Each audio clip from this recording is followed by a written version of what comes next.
ফিরে এলাম বিরতির পর। এবার যে খবরের দিকে নজর রাখতে হচ্ছে, বোলপুরে পুড়িয়ে খুন, অগ্নিদগ্ধ স্বামীর মৃত্যু হয়েছে হাসপাতালে। শেখ আব্দুল আলিম তিনি হাসপাতালে ভর্তি ছিলেন এবং অবশেষে তার মৃত্যু হয়েছে বলে জানা যাচ্ছে। একই পরিবারের 3 জনকে পুড়িয়ে খুনের অভিযোগ করছে।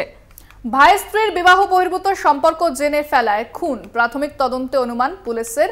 আলিমের ভাই স্ত্রীকে আটক করেছে পুলিশ। বাড়ির বাইরে থেকে তেল ঢেলে পুড়িয়ে খুনের অভিযোগ।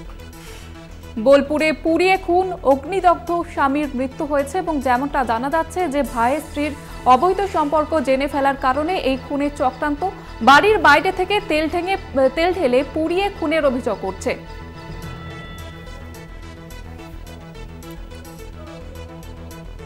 এ বিষয়ে বিস্তারিত কথা বলবো, আমাদের সঙ্গে সরাসরি রয়েছেন প্রতিনিধি মনা বীরবংশী। মনা, এখনো পর্যন্ত পুলিশ কি জানাচ্ছে এবং গ্রামবাসীরা তাদের কি দাবি?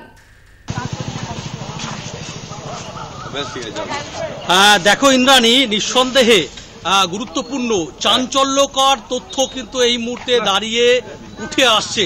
বোলপুরের রজতপুরে যে একই পরিবারের 3 জনকে জীবন্ত আগুনে পুড়িয়ে খুনের যে অভিযোগ, চাঞ্চল্যকর অভিযোগ, এই ঘটনায় কিন্তু নতুন মোড়, নতুন চাঞ্চল্যকর তথ্য কিন্তু এই মুহূর্তে দাঁড়িয়ে উঠে আসছে। দেখো কি অভিযোগ। তুমি জানো যে বৃহস্পতিবার মধ্যরাত, শুক্রবার তখন প্রায় পড়ে গেছে, ঘড়ির কাঁটায় রাত্রি 1টা। রজতপুর গ্রাম, যেখানে যে গ্রামে এই মুহূর্তে আমি দাঁড়িয়ে রয়েছি, সেই গ্রামেই একতলা বাড়িতে একটি রুমে শেখ আব্দুল আলিম, তার স্ত্রী এবং তার 4 বছরের শিশু কিন্তু ঘুমিয়েছিলেন। এই ঘুমন্ত অবস্থায় বাইরে জানলার দিকে কেরোসিন তেল ঢেলে দিয়ে, কাপড়ের মধ্যে কেরোসিন তেল ঢেলে দিয়ে আগুন ধরিয়ে পুড়িয়ে মারার অভিযোগ। হাসপাতালের নিয়ে যাওয়ার পথে 2 জনের মৃত্যু হয়, মা ও শিশুর। পরে এদিন ভোর রাতে মৃত্যু হয়েছে শেখ আব্দুল আলিমের। দেখো এই 3 জন নৃশংস নারকীয় হত্যালীলার পিছনের কারণ কি, এটাই সবচেয়ে বড় কিন্তু প্রশ্ন হয়ে দাঁড়িয়েছিল। আমি যে গ্রামে দাঁড়িয়ে আছি, রজতপুর গ্রামের মানুষের কৌতূহল ছিল, বীরভূম জেলার মানুষের কৌতূহল ছিল, বোলপুরের মানুষের কৌতূহল ছিল যে তাহলে এত বড় নারকীয় হত্যালীলা কারা চালালো। দেখো এই মুহূর্তে দাঁড়িয়ে অবশ্যই কলকাতা টিভির পর্দায় আমরা তুলে ধরছি। এই মুহূর্তে যে সমস্ত দর্শক দেখছেন কলকাতা টিভিদের, তাদের আমরা জানাচ্ছি যে চাঞ্চল্যকর তথ্য কিন্তু এই মুহূর্তে দাঁড়িয়ে কলকাতা টিভির হাতে। দেখো বোলপুর থানার পুলিশ ইতিমধ্যেই ঘটনাস্থলে রয়েছেন, বোলপুরের মহকুমা পুলিশ আধিকারিক রয়েছেন, অতিরিক্ত জেলা পুলিশ সুপার তিনি এসেছেন।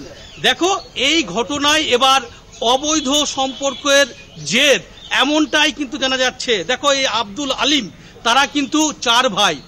আব্দুল আলিমের দাদা রয়েছে, তার নিচে 2 ভাই রয়েছে। এই আব্দুল আলিমের যে বাবা, সেই বাবা যে 3য় সন্তান বলতে পারে, তার নাম হচ্ছে শেখ রতন। রতনের স্ত্রীর নাম হচ্ছে যে জানতে পারছি যে স্মৃতি বিবি। এই স্মৃতি বিবির সাথে রজতপুর গ্রামেরই পাশের পাড়া, বাঁধপাড়া একজন হাতুড়ে ডাক্তার পেশায়, তার নাম হচ্ছে চন্দন শেখ। তার সঙ্গে দীর্ঘদিন ধরে অবৈধ সম্পর্ক, বিবাহ বহির্ভূত সেই সম্পর্কে লিপ্ত হয় এবং এই সম্পর্ক কিন্তু সামনে আসে।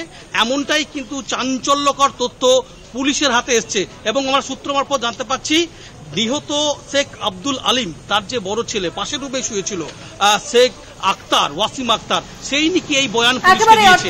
ইতিমধ্যেই জানা যাচ্ছে কিছু খতিয়ে দেখছে পুলিশ ইতিমধ্যেই তদন্ত শুরু করেছে। ধন্যবাদ মনা, আমাদের সঙ্গে সরাসরি ছিলেন প্রতিনিধি মনা বীরবংশী।